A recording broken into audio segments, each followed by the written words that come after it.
Hello, everyone, and welcome to another podcast episode of Andy's Witchcraft. I hope you are all having a wonderful day so far, and you are enjoying whatever kind of weather you're having, whether it's the sunshine or a cold, rainy day. I hope you find the good in it. Today's episode, we are going to discuss birthday magic. So my birthday was on the 11th of July, and a couple weeks before my birthday, I started thinking, what kind of witchy things can I do to celebrate? I honestly had no idea. So I decided to do research, and it inspired this video.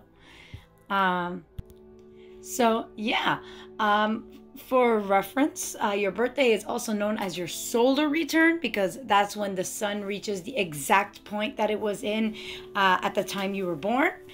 So that's an interesting fact that you can think of during this video. To start, I would like to discuss the history of birthdays, how they were celebrated, and what kind of rituals were done historically. So the Greeks were among the first to keep birth records for everyone. It was typically used for tax and military purposes, but only the important heads of families celebrated their birthdays. And if it wasn't the people of royalty or of high status, then it was the birth of gods that were celebrated. During the Greek festival of Laphebolia, those loyal to the god Artemis would offer her cakes illuminated with candles, and these candles were said to represent her beauty. The rising smoke from the candles was believed to lift their messages to Artemis. So that's an interesting fact, and that's how, this historically it all started. The Roman Emperor Hadrian sent cakes by special messengers to invited guests unable to attend his birthday celebration. So cakes were very common to use to celebrate birthdays for gods and, again, people of high status. It was the Romans who were the first to commemorate the birthdays of non-religious figures. So their culture revered and appreciated and acknowledged longevity. And so it was Roman men who turned 50 years old that were given a special cake baked with wheat flour, olive oil, grated cheese, and honey. That might not sound too good to you, but that's what was used back then. And again, it was just to celebrate their long-lasting life, because back then it was very rare to live past your mid-30s, your 40s. So the fact that Roman men would turn 50, that was a big deal. However, unfortunately, women were not included in these traditions until 1,000 years later. And so it was very patriarchal, a little misogynistic. They didn't really care for women, whether they survived a long life or not. And so it was the men that were celebrated. And because birthdays at that time were widely celebrated by pagans, early Christians considered them to be an unholy practice. So again, this is to show how society has advanced throughout the years. Back then, what Christians believed were unholy practice is celebrated by Christians and any people all over the world today. So that is an evidence you can use against any evangelicals who are like, your unholy practices. Well, what you thought was back then unholy, you're doing today. So, and a few hundred years after the Romans began celebrating birthdays, Christians decided to adopt this practice to celebrate the birth of Jesus Christ, and that's how Christmas came to be. In the 18th century, birthday cakes were something that only the upper-class citizens could afford. Commoners couldn't afford to buy the ingredients needed. And so if they celebrated birthdays, which wasn't that much common back then, it was other things used. The berries in their garden, herbs, maybe bread if they had only wheat on hand, not really cakes, stuff like that. It wasn't until the Industrial Revolution that cake ingredients became more available and affordable, so birthday cakes could be made to celebrate the birthdays of the common folk. So that's a little brief history into birthdays and birthday magic. Highly celebrated for deities and upper class, and now everyone, whether you're a deity or mundane human, you celebrate a birthday. Even your pets, you celebrate your pets' birthdays too. So yeah. The next section I want to discuss is why should we do birthday magic? Why is it important? Now again, it's not crucial, but if you were to say, you know, what reasons do I have to celebrate my birthday and do magic on my birthday? Well, here they are. Number one is your birthday is a sacred day. It's a day where you celebrate your life and appreciate the life that you are given. Life is precious. It should be honored with dignity and respect. And your birthday is a great day to acknowledge that. This is a time where you can practice the ultimate self-care in acknowledging your existence and your purpose in life. And it's on this day that you can set intentions for the next year of your life. So this is a time kind of like New Year's where you have revolutions. If you don't do New Year's revolutions, well, you can... Revolutions? I don't think that's a word. Okay, I'm dumb. It's not revolution, it's resolution. I knew that sounded weird. Anyways, instead of doing New Year's resolution, you could do birthday resolutions. But a quick disclaimer is to please don't pressure yourself by saying, I have to be married next year, or I have to have a stable job in the next year. These are great goals if it's something you want, but please don't feel crushed if you don't achieve it in a year or 2 years. Some goals do take longer, and that's perfectly okay. Everybody moves at their own pace. Just make your goals realistic and know that they can change throughout the year, and that is perfectly valid. So finally, in the final section, I'm going to discuss birthday magic, rituals, spells, and traditions. So I have here a list of 7 that you could do. Of course, there are many, many more available online or in books. And so look them up. If you don't like any of these ideas, think of your own or look up online. And yeah, let's get started. So number 1. Prepare for your birthday by celebrating the first day of your zodiac season. So look up rituals that are great to celebrate your particular zodiac sign and zodiac season. And you could even do elemental magic associated with your sign. So for fire signs like Aries, Leo, and Sagittarius, you can do candle magic, bonfires, sun magic, and passion and motivation spells. For earth signs like Taurus, Virgo, and Capricorn, connect to nature, use soil or plants in your magic, do grounding spells, and really just connect to your roots. For air signs like Gemini, Libra, and Aquarius, you can burn incense, do breath work, dancing, and cleansing spells. And for water signs like Cancer, Scorpio, and Pisces, do water magic and healing spells. Now, you don't necessarily have to stick to your element. In fact, in your chart, chances are you have a few of each of elements in your chart somewhere. It doesn't necessarily have to do with your sun sign, because your birthday is acknowledging your birth time, essentially, and that can include your whole chart. So you don't have to really stay within your sun sign. You can do whatever elements you feel most connected to. Like if your chart is dominated by water signs, even if it's not your sun sign, you can do some water magic, or just do whatever, you know. These are just ideas. You don't necessarily have to follow to a T, but they're just suggestions on how to connect with the elements in your zodiac sign. The next suggestion I have for you is to create a birthday altar. So this is a time to build an altar for yourself. Fill it with your favorite things, and these can include memorabilia from your life, pictures, flowers, birthday cards you get, candles, your favorite food and favorite drink, crystals and stones, small gifts, herbs, statues, and charms. This is a great opportunity to express yourself to the greatest extent and celebrate being you.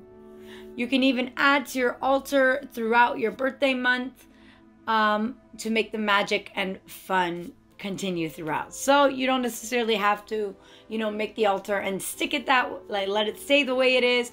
Add a little bit thing. Oh, I want to add this, and it can change throughout time. And that's what makes it great, the flexibility. And that's what we love about magic, right?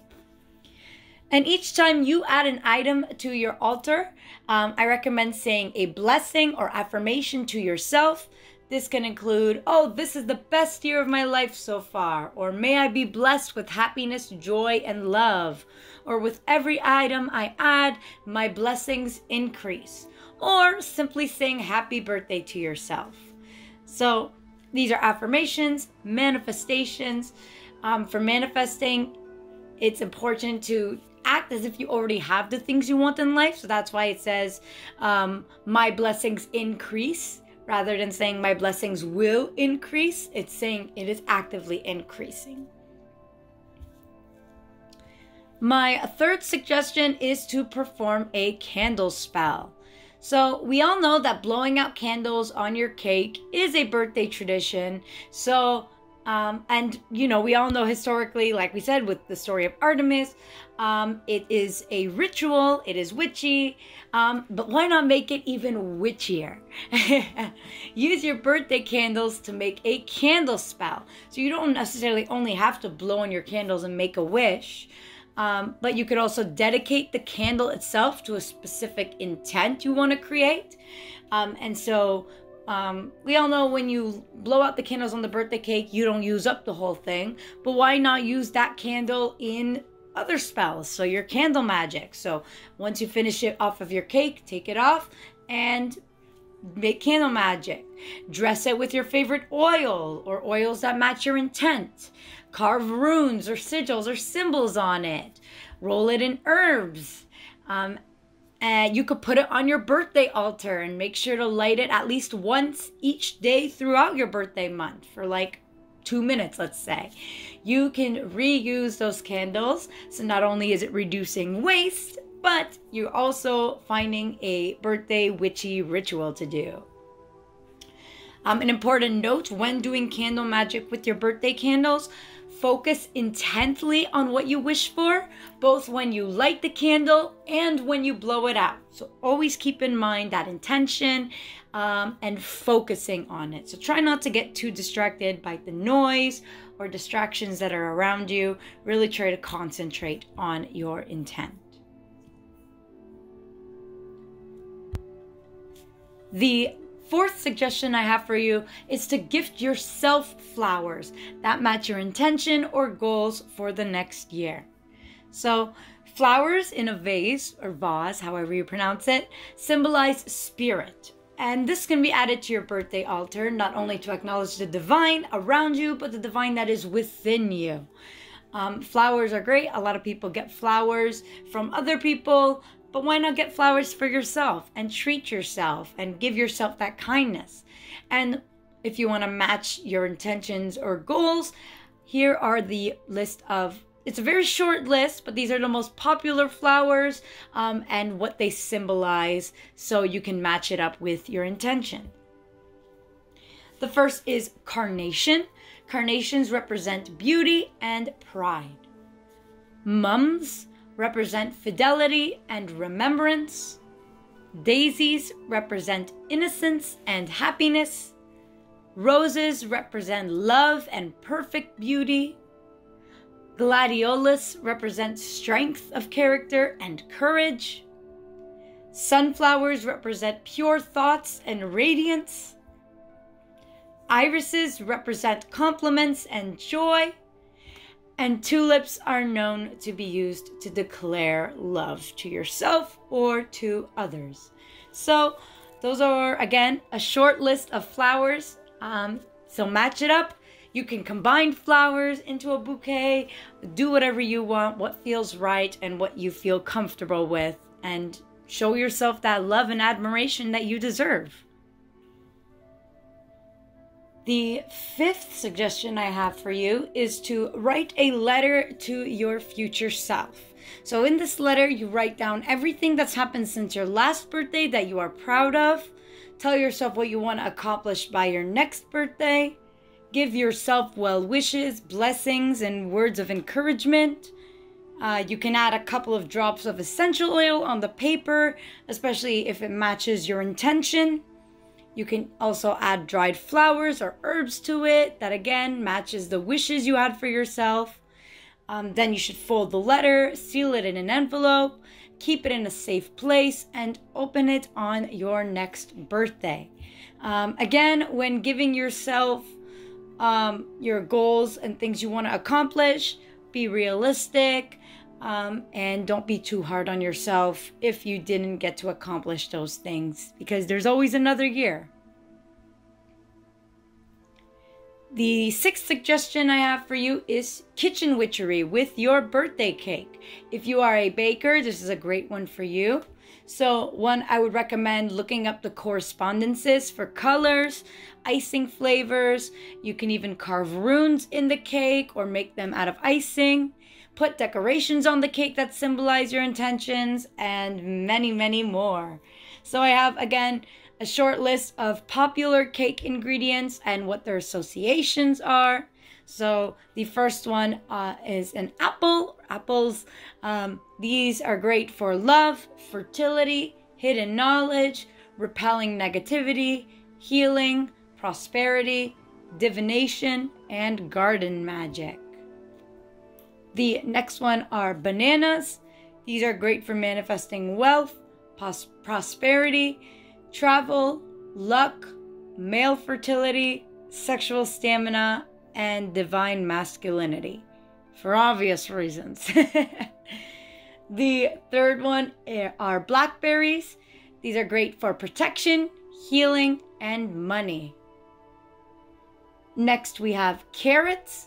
These are great for psychic awareness, clarity, peace, insight, love, and fertility. The fifth one are cherries. These are great for love, lust, attraction, purification, divination, and new beginnings. The sixth is chocolate. It's great for romance, love, passion, luxury, calmingness, and wealth. The seventh are coconuts. These are great for purification, protection, divine femininity, and female fertility. The eighth one is coffee. And coffee is great for vitality, concentration, awakening psychic senses, and removing blockages. The ninth ingredient is honey. Honey is great for love, prosperity, wealth, abundance, and blessings. The 10th ingredient is lemon. Lemon is great for purification, clarity, protection, clearing negativity, luck, and success. The 11th ingredient is oranges. Oranges are great for love, divination, good fortune, luck, and prosperity. Peaches are great for protection, warding off negative influence, luck, love, lust, and fertility. Pineapples are great for luck, money, energy, power, strength, and faithfulness. Raspberries are great for protection, love, and fertility. Strawberries are good for good fortune, success, favorable outcomes, luck, fertility, and motherhood. And vanilla is great for love, money, blessings, sweetness, tranquility, and reconciliation. So your cake is a spell, and it symbolizes what you want in life. And if you're not the one who is baking the cake, maybe you can ask the bakery or baker that is making it to customize the cake to incorporate these ingredients that you want, or buy a pre-made cake that has the ingredients you want on it. My last suggestion for how to celebrate your birthday with birthday magic is to do a tarot spread. And this spread can be used to gain insight on the next year of life, or you can do a past, present, and future tarot pull. And in either options, you can ask your spirit guides for advice on how to achieve your goals and compare where you are now to where you were in the past. And this will definitely boost your self-esteem to see the growth that you've experienced. And you can also see the growth you are working towards in the future. So that's all for the birthday magic suggestions. One last thing before I go is, you may have noticed in previous episodes, I always incorporate a Buddhist and Christian perspective on the topic I'm talking about. This one, I did not include a Buddhist perspective on birthdays because it is very pessimistic. So I'm not saying all Buddhists, but a lot of Buddhists believe that only the birthdays of enlightened beings are worth celebrating because they have ended their cycle of rebirth and they became a Buddha. And that's great. Similar to how historically only the high status and deities were celebrated on their birthdays. That's how Buddhists treat with the Buddhas. And they believe if you're not an enlightened being, then your birthday represents the day you were reincarnated, and you were reincarnated because of the bad karma you released in your past life. So it should not be celebrated, because why celebrate the fact that you're still stuck in the cycle of suffering, samsara, the cycle of birth and rebirth? Like, why celebrate that? Now, this is a view that I disagree with because, again, it's pessimistic. I believe that all life deserves to be celebrated, whether you did something bad in the past or not. You know, the fact that you exist is worth celebrating, and so why not use your birthday for that? And on top of that, I personally believe you can celebrate your birth while still meditating and acknowledging the Dharma, and you can still have strong spiritual resolution even when acknowledging and celebrating the fact that you were reborn. In fact, to reach enlightenment, you have to acknowledge the mistakes you made in your past lives that led you to the rebirth. And so, yeah. So I disagree with the pessimistic perspective. I didn't really want to include it in this episode because I'm trying to make it optimistic. I'm trying to say these are things you can do to celebrate your growth and achievement and the fact that you exist, like, yay. But I do still celebrate the birth of the Buddha, like the majority of Buddhas. I celebrate, and from my Christian perspective, I celebrate the birth of Christ because Jesus is someone very important to me and someone I work closely with. So that is that for that part. And to end off this episode, because I know it's a very short one, I decided to add a farewell Bible verse to still incorporate a little bit of my Christian faith, a crystal pagan beliefs. So, and this isn't necessarily evangelizing. I think it's a message that will motivate you and leave you feeling like warm on the inside, I hope. So, dear friend, I pray that you enjoy good health and that all may go well with you, even as your soul is getting along well. This is from 3 John chapter 1, verse 2.